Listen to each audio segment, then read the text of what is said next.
Eu queria convidar os irmãos e as irmãs para abrir lá no Evangelho de Marcos, no capítulo 2. A gente vai ler bem a partir do versículo 1. Evangelho de Marcos, no capítulo 2. E aí, compartilhar um pouco dessa palavra para a gente. Marcos, capítulo 2. Amém? Todo mundo achou aí? Achou, acessou, né? Seja como for. Então eu vou ler Marcos capítulo 2 a partir do versículo 1. E alguns dias depois entrou outra vez em Cafarnaum e soube-se que estava em casa. E logo se ajuntaram tantos que nem ainda nos lugares junto à porta cabiam. E anunciava-lhes a palavra. E vieram ter com ele, conduzindo um paralítico, trazido por 4. E não podendo aproximar-se dele, por causa da multidão, descobriram um telhado onde estava. E fazendo um buraco, baixaram o leito em que jazia o paralítico. E Jesus, vendo a fé deles, disse ao paralítico: Filho, perdoados estão os teus pecados. E estavam ali assentados alguns dos escribas que arrazoavam em seus corações, dizendo: Por que diz este assim blasfêmias? Quem pode perdoar pecados, senão só Deus? E Jesus, conhecendo logo em seu espírito que assim arrazoavam entre si, lhes disse: Por que arrazoais sobre estas coisas em vossos corações? Qual é mais fácil? Dizer ao paralítico: Estão perdoados os teus pecados? Ou dizer-lhe: Levanta-te e toma o teu leito e anda?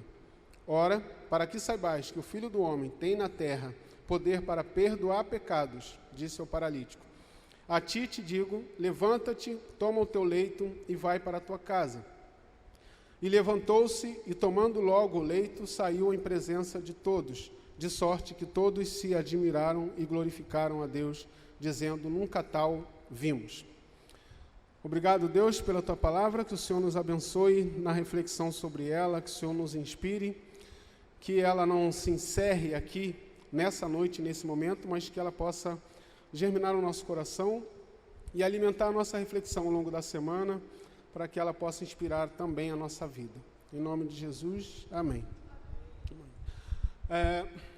Bom, quis compartilhar, e aí eu acho que foi um momento super propício também, por causa da ceia, né?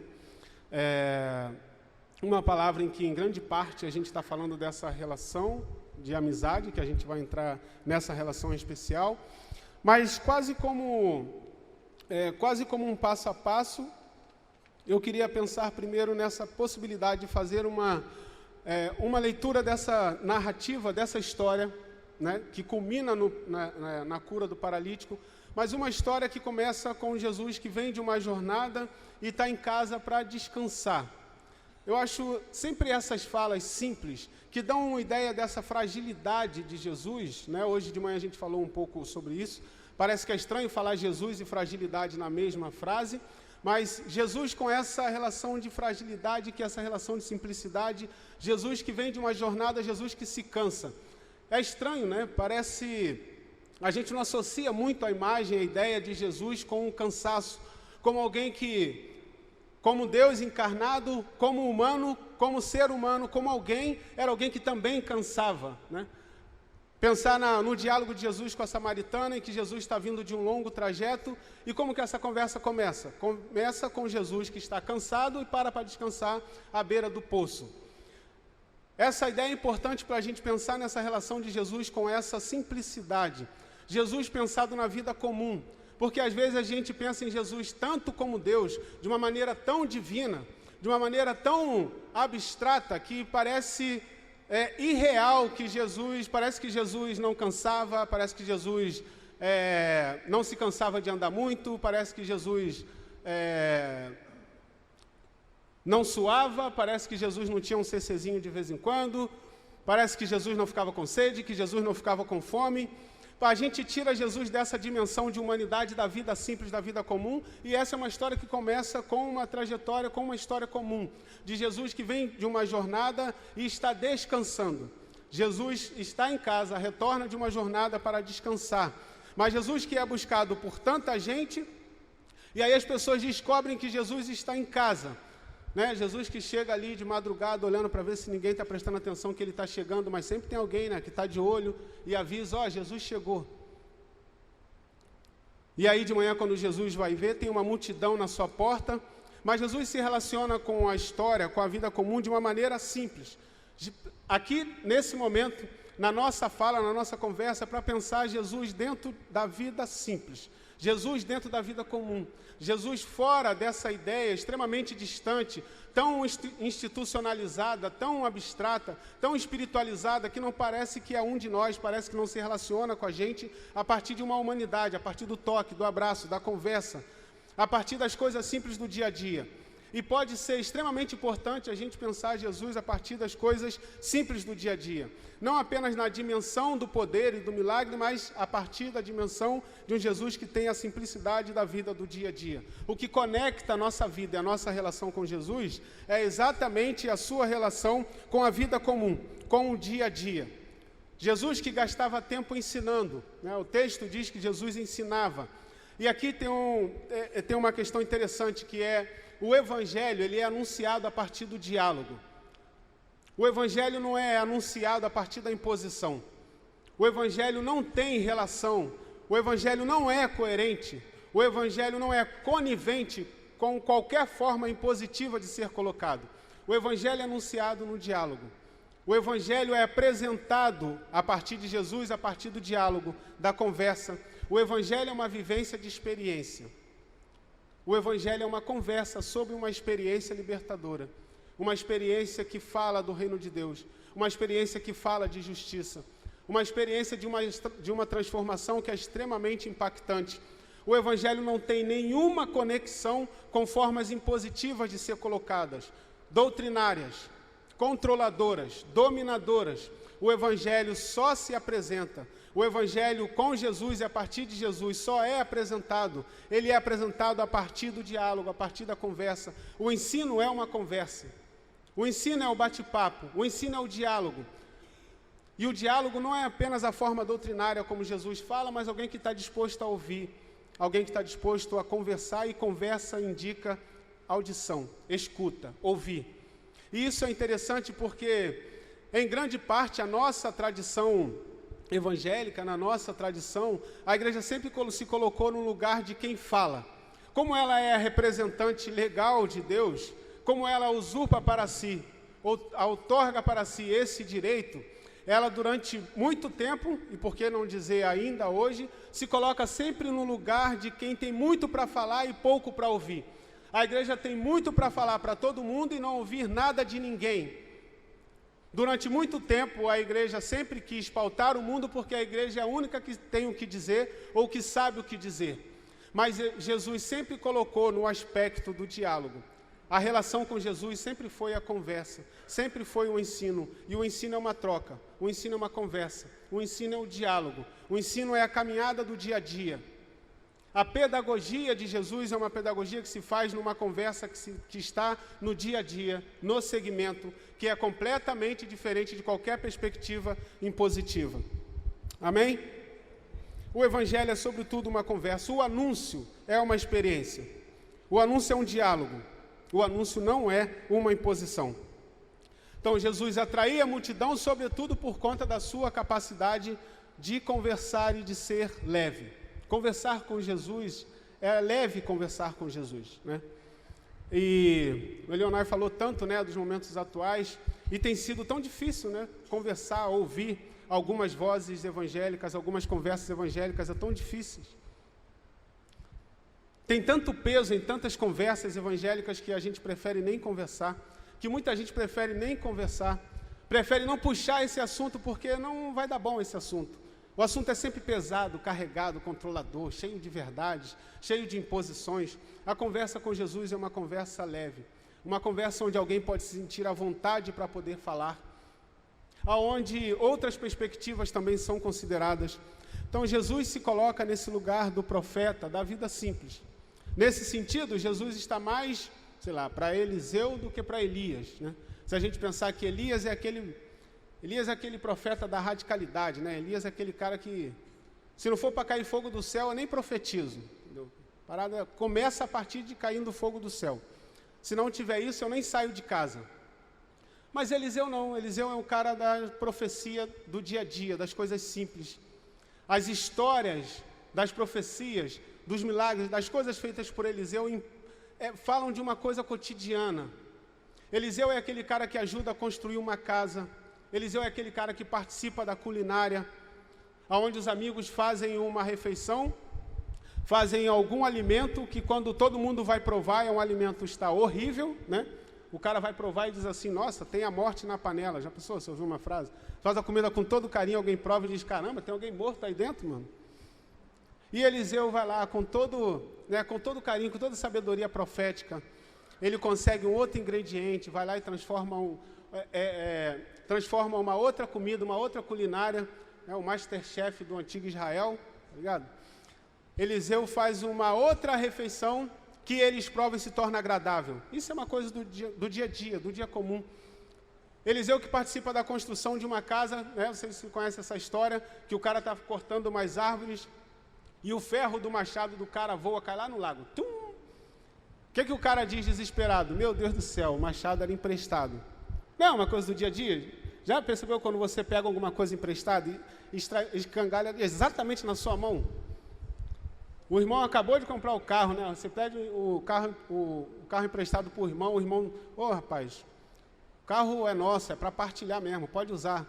Aí o carro acontece alguma coisa exatamente com você. Seu notebook ficou ruim, você pega um notebook emprestado, o notebook falha exatamente na tua mão. Você pode imprimir uma parada para mim? Pode imprimir aí, pode ficar à vontade. Aí o papel agarra com quem? Com você, agarra, trava o cartucho do cara, não é? A gente teve um episódio assim, né? A gente trouxe uma mala cheia de livro, mala emprestada, o que acontece? A mala já está sem roda, o meu sogro foi entregar a roda da mala hoje. Já caiu um pedaço, eu já estou planejando o que eu vou fazer para poder não precisar comprar outra. Por quê? Porque é emprestado. Aí você tem um profeta do dia a dia, da vida comum, aonde essas coisas simples são importantes, que vai lá e faz com que o machado do cara possa ser resgatado.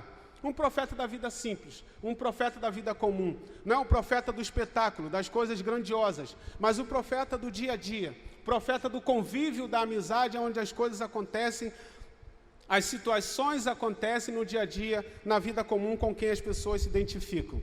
Então Jesus está muito mais para Eliseu nesse sentido.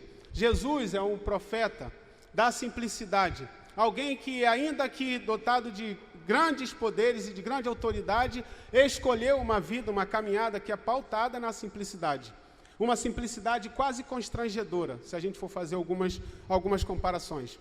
E aí, dentro desse contexto, nessa situação em que Jesus está atendendo as pessoas, recebendo as pessoas, ouvindo as pessoas, curando as pessoas, dialogando com as pessoas,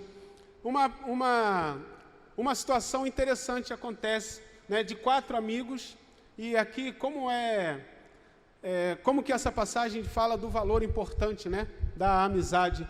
4 amigos que pegam um paralítico, fazem um esquema lá para poder levar o cara, mas aí tem tanta gente ao redor de Jesus que eles têm uma ideia brilhante, eles vão por cima e vão descer, tipo um paraquedas para poder entregar o cara. Eu imagino a cara de Jesus, né, vendo assim, rapaz, eu vou curar esse cara porque esses malucos surpreenderam, os caras, esses merecem. Mas antes de falar da cura de Jesus, é falar dessa relação da amizade. Nesse aspecto em que a gente vive momentos tão fracionados, o Eleonai falou da doente de Brasil, né? E aí o outro autor que fala das políticas de inimizade, a gente tem o reino de Deus apresentando-se, abrindo para um contexto de amizade que é nesse nível. Esses 4 amigos, pensar nesses 4 amigos e nesse paralítico. Pensar que a iniciativa é dos amigos. Os amigos que pensam uma ideia mirabolante para poder pegar o cara e levar o cara porque eles sabem que Jesus pode curá-lo. E aí é interessante pensar, se a gente pode estender um pouco mais dessa história, imaginar que talvez o próprio paralítico não tinha mais expectativas, não tinha mais esperança, já conversou com tanta gente, já tentou com tanta gente, já ouviu falar de outros profetas. Talvez o cara tenha dito assim, não dá mais, não tenta, é muito constrangimento, gera expectativa, não vou mais. E você pensa nos 4 amigos que estão ali, carregando junto. Não, cara, não desiste não. Não desiste não, que eu ouvi falar de um tal de Jesus que parece que esse cara é bom, esse cara vai dar jeito, vale o esforço. E eles se preocupam com esse cara, pegam esse cara e levam até Jesus. É essa relação desses amigos que abraçam essa história, abraçam esse paralítico, fazem essa ideia tão mirabolante para conseguir fazer o cara chegar até Jesus, que fala dessa relação de amizade. E aí é interessante como tem uma identificação entre o valor que tem essa amizade, o valor que tem o esforço desses amigos, o valor que tem a iniciativa desses amigos para Jesus, que é alguém que valoriza tanto a amizade. Hoje, de manhã, nós falamos sobre essa relação com esse Jesus mais afetivo. E aí uma das coisas interessantes é pensar nesse Jesus que é afetivo nesse sentido da amizade, pensar no Jesus que chora a morte do amigo, Jesus que mesmo sabendo que ele tem poder e autoridade para ressuscitar o amigo, então ele poderia não ter se preocupado, né? O cara morreu, mas está tranquilo, eu resolvo. Mas Jesus chora a morte do amigo, porque por mais que Jesus pudesse fazê-lo ressuscitar, a perda de um amigo, pensar na possibilidade na perda de um amigo é muito ruim. É ruim você perder um amigo, perder alguém que é próximo, perder alguém que é parceiro, alguém que conhece a sua história, alguém que te acolhe, alguém que te abraça, alguém que conhece os seus defeitos, conhece as suas virtudes. No mundo em que as pessoas são cada vez mais solitárias, você ter alguém com quem você pode contar, é muito ruim perder um amigo. Jesus chora a morte do amigo. E vê muitas vezes uma igreja tão fria, uma igreja tão insensível, que não chora a morte de ninguém, principalmente daqueles que grande parte da sociedade acha que a morte faz parte da rotina. Você tem Jesus que chora, Jesus que se sensibiliza com a morte, e ainda se sensibiliza mais pela morte do amigo. Então Jesus que tem, para quem o valor, para quem a amizade tem esse valor e essa conexão, Jesus que enxerga esse esforço, essa iniciativa mirabolante desses amigos. Jesus que chorou, Jesus que chora a morte do amigo, se conecta com 4 amigos que fazem uma ideia incrível para que o amigo seja curado. A mensagem da criatividade dos amigos que levam o paralítico até Jesus. E aí é interessante na resposta de Jesus, antes de curar o paralítico, que Jesus diz, aliás, o texto diz que Jesus viu a fé deles. Isso é muito interessante. Jesus não viu a fé do paralítico, Jesus viu a fé dos amigos. Jesus viu a fé dos companheiros do paralítico. Porque a nossa fé também fraqueja, a nossa fé também desanima, a nossa fé também recua, a nossa fé também perde a intensidade. E a gente deve se perguntar quais são os lugares seguros que a gente tem, que nós podemos contar com a fé um dos outros, com a comunhão um com os outros. Pensar se nós temos uma comunhão que é forte o bastante, a ponto de poder contarmos uns com os outros, a ponto de saber que quando a nossa fé fraqueja, a gente tem com quem contar. Quem pode ser aquele cuja fé nos fortalece quando a gente não tem forças para seguir adiante, não tem forças para caminhar? Jesus viu a fé não do paralítico, mas a fé dos amigos. Isso faz pensar o quanto que a fé é coletiva, a fé é comunitária. A fé não é um instrumento que te torna super poderoso para você realizar todas as coisas, mas a fé se constrói coletivamente. A fé se constrói comunitariamente. A fé é legitimada pela nossa comunhão e pela nossa caminhada comum. A fé fortalece um ao outro. A fé nos permite trocar essas experiências em que ela é importante, mas ela só é importante na medida em que ela vai fortalecendo as nossas relações. A fé é coletiva. Essa fé coletiva dos 4 amigos foi extremamente determinante para a cura desse paralítico. A fé coletiva e comunitária. Amém? A fé que sustenta uns aos outros. Quando a nossa fé falha. A fé cuja amizade vai contra as políticas de inimizade. Contra as políticas de inimizade que está em voga por aí, a comunhão da amizade do reino de Deus. Contra as políticas de inimizade, a comunhão da amizade do reino de Deus. E nesse ambiente de cura do paralítico, tem uma característica importante, um embate importante. Porque antes de curar o paralítico, Jesus perdoa. Jesus insere o perdão num ambiente de cura. E aí também, convenhamos, os amigos também devem ter ficado super frustrados, Todo um trabalho para poder descer o cara lá do teto, na expectativa de Jesus curar o cara, e Jesus fala, seus pecados estão perdoados. Os caras devem ter olhado um para a cara do outro assim, pô, o cara é vacilão, né, irmão? Maior esforço, só perdoar o cara quer andar, irmão. Mas Jesus traz o perdão para dentro do ambiente de cura. O perdão cura também. O perdão está dentro de um ambiente de cura. E aí é interessante a gente pensar, certos ambientes de cura, sobretudo num contexto atual, o ambiente de cura é marcado quase sempre de muito show, de muito espetáculo. A cura é quase como um grande show, um grande acontecimento.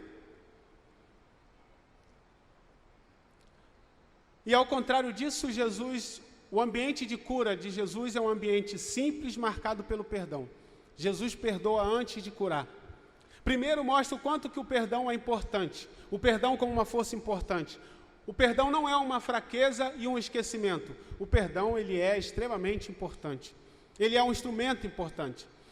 Quando Jesus insere a lógica do perdão, Jesus não está apenas dando a possibilidade que a gente esqueça algumas coisas, A ideia de perdoar 70 vezes 7, não sei quantos conhecem essa história.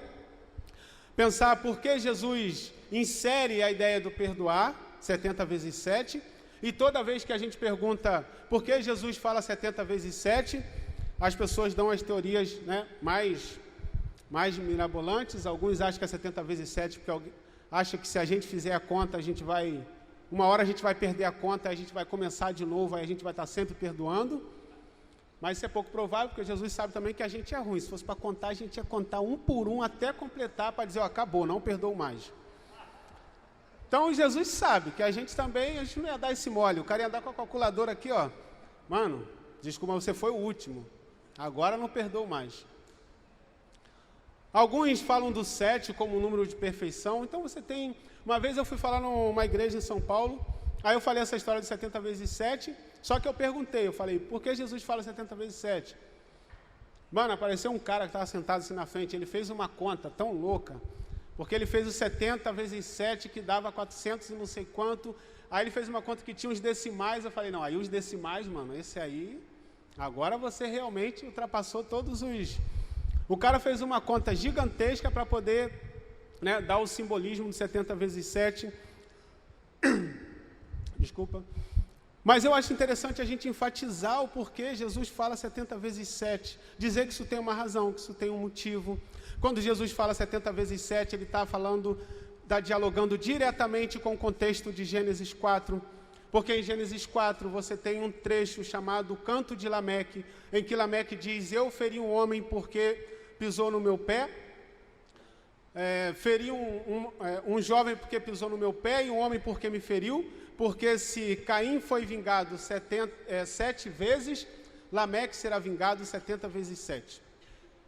Então, quando Jesus fala perdoar 70 vezes 7, Jesus não está falando uma conta aleatória. Jesus está dizendo que se lá atrás a vingança foi um estruturador das relações sociais, agora vai ser o perdão. Se lá atrás a vingança fez sentido, Jesus vai dizer, comigo o sentido está no perdão. E isso nos ajuda a pensar muito, inclusive, das discussões que nós e muitas igrejas estão fazendo do contexto da violência, da segurança, onde o perdão é visto como era visto ali pelos fariseus, pelos escribas que enquadram Jesus, onde o perdão é visto como um privilégio e não como graça. Perderam a dimensão do perdão e da misericórdia como graça de Deus e passaram a tratá-la como se fosse um privilégio. E aí, porque o perdão e a misericórdia é um privilégio, ela não serve para todo mundo. Então, alguns podem ser perdoados e outros não. Alguns merecem misericórdia, outros não. Algumas vidas devem ser perdoadas, outras não. Por quê? Porque o perdão não é graça, o perdão é privilégio. Não existe nada mais anticristão do que isso. Então, a cura está dentro de um ambiente de perdão, porque o perdão tem um lugar importante. Para Jesus, o perdão é público e o perdão pertence a todas e todos. Os fariseus estão pensando na privatização do perdão. Já pensou nisso? É a privatização do perdão. Para Jesus, não. O perdão é público. O perdão é para todo mundo. O perdão é para todas e todos.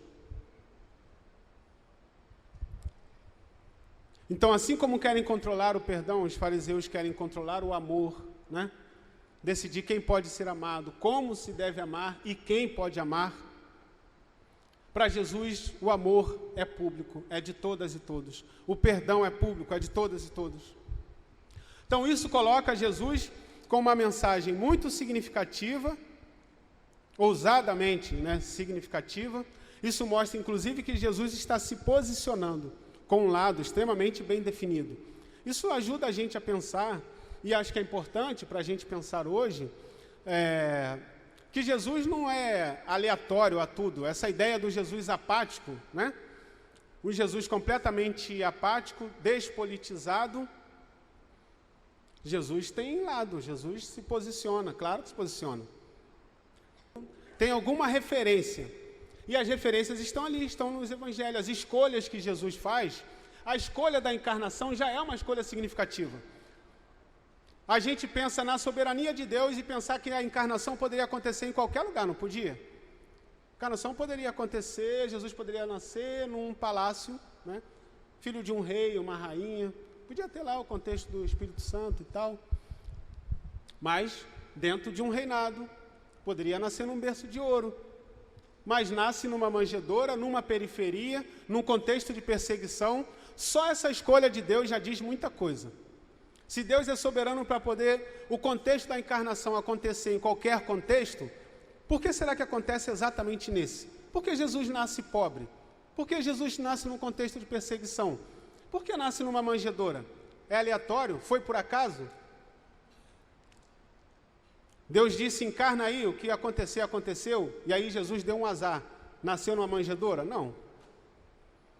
Essa escolha já é muito significativa. Assim como todas as escolhas de Jesus também são extremamente significativas. Hoje a gente falou um pouco sobre a relação de Jesus com o templo, né? A gente pensar todas as vezes em que Jesus esteve no templo, que sempre foi uma dificuldade, sempre foi um estresse, sempre foi um embate. E aí um dos exemplos que eu não falei, mas que também é extremamente interessante, que é quando Jesus está no templo, dá um livro do profeta Isaías, e aí qual é a leitura que Jesus vai fazer? O que é que Jesus lê no profeta Isaías, hein? O Espírito do Senhor. Para quê? Para quê mesmo?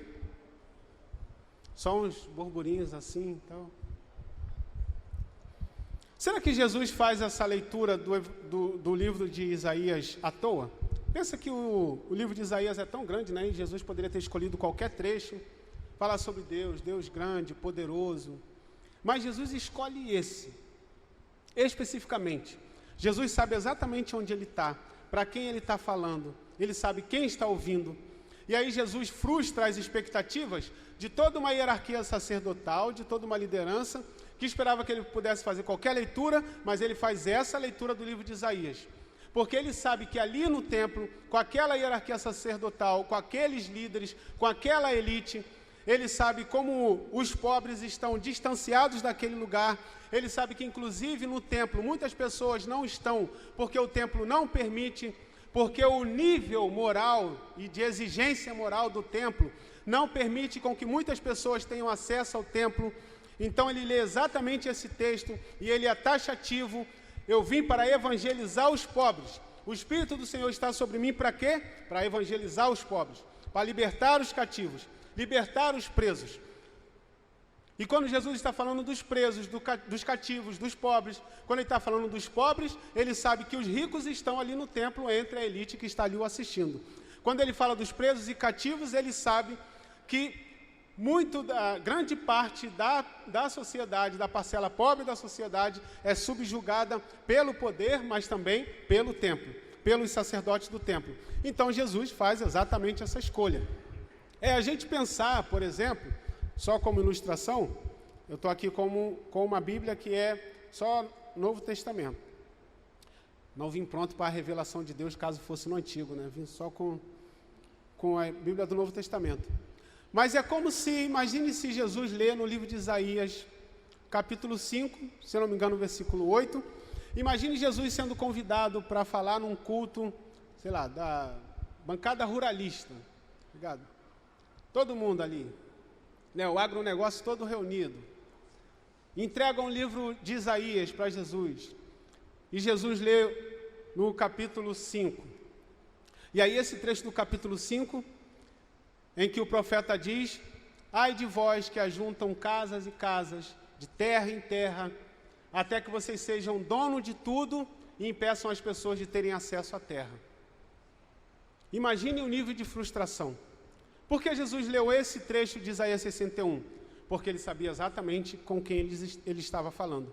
Quando Jesus faz essa leitura, ele não está assumindo o lado? Claro que está. Jesus não está dando um recado que é objetivo? É claro que ele está dando um recado que é objetivo. Pensar na entrada triunfal de Jesus, que Jesus entra num jumentinho, e a gente, não dá para a gente achar que Jesus entra e escolhe um jumentinho por acaso, à toa, né? Jesus não escolhe um jumentinho porque ele é exótico. Não, vou escolher um bicho diferente, vou entrar assim com um burro. Não, não quero um cavalo não, cavalo é muito comum, vou pegar um burro que é uma coisa mais diferente. Não. Por que Jesus escolhe um jumentinho? É muito significativo. Porque no mesmo contexto da entrada triunfal de Jesus, tem um contexto da entrada também do imperador.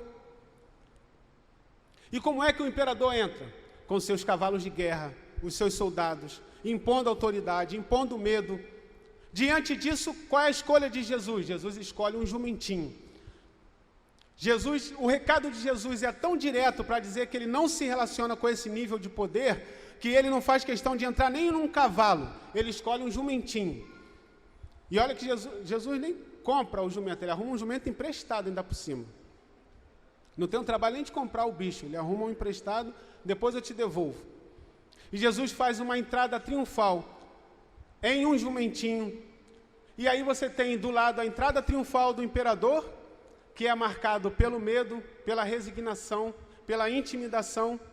E você tem do outro lado a entrada triunfal de Jesus, que as pessoas reconhecem, que as pessoas aclamam, que as pessoas dizem Hosana ao Rei das alturas, que as pessoas reconhecem como verdadeiro rei, que as pessoas improvisam um tapete para que ele possa passar. Esse é um recado direto de Jesus que se distancia desse ostensivo poder, desse poder ostensivo, e que se coloca ao lado das pessoas, dos pobres, dos marginalizados. Jesus escolhe um lado ali, Jesus escolhe um lado. Então a fala de Jesus sobre perdão e esse diálogo diante ali dos fariseus, ele também tem um lugar extremamente objetivo nesse embate dos fariseus que querem privatizar o perdão e de Jesus que quer fortalecer que o perdão é público. A cura de Jesus acontece dentro de um ambiente do perdão. O perdão integra o ambiente da cura. O perdão integra o ambiente da amizade. O perdão é parte constitutiva da amizade, da cura, da caminhada comum. O perdão cura. O perdão faz parte do ambiente da cura. A cura que não envolve o espetáculo, a cura que não envolve o show, mas a cura que envolve o perdão, que envolve o cuidado, que envolve o amor. E aí sim, só aí, o paralítico é curado. Toda essa pedagogia seguida por Jesus, que ensina o valor da amizade de 4 amigos que abraçam um paralítico, que abraçam alguém cheio de limitações. Toda uma pedagogia de Jesus para falar da importância, da perspectiva da amizade do reino de Deus. O reino de Deus e a sua justiça, que traz novas relações, relações que são marcadas pela amizade, mas, sobretudo, amizades que são marcadas pelo referencial de justiça, do cuidado uns com os outros. Desses 4 amigos, cujo cuidado com o paralítico é o emblemático da importância do cuidado que precisa estar presente no contexto da amizade. E cuja amizade, nesse contexto do reino de Deus, é a mensagem, uma das mensagens mais poderosas no ambiente em que nós estamos com as relações absolutamente fracionadas, sem diálogo, sem escuta, sem alteridade.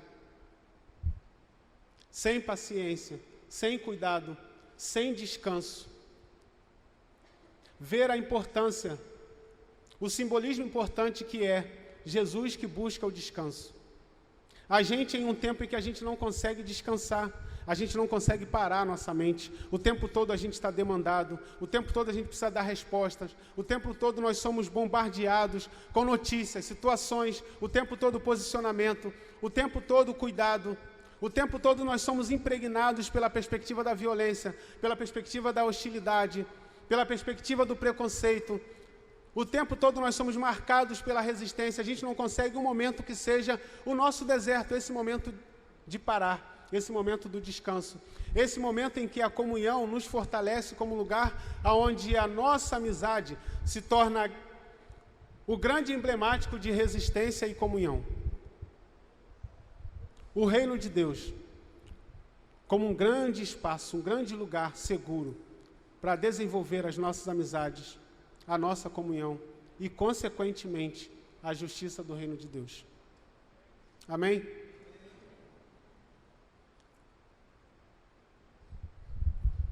Que o Senhor fortaleça as nossas relações, que o Senhor abençoe a nossa amizade,